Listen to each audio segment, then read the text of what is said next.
Nakapasok na po ang mga tata. Sugar, maingay! Diyan na, tinatawalan mo. Ito daw po si Little Regan, sabi ni Kuya. Tinatahulan. Uy!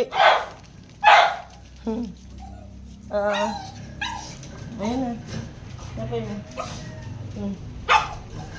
Ayun na. Kapasok na sila. Ayun, kumakain ng tinapay. Ang takaw nung ano. Ang ipapangalan daw ni Kuya Jero dito, Little Regan. Alin na doon, sa labas. Tumatawal na si Sugar, oh. Alin na. Ang lilikot. Binabantayan si nanay.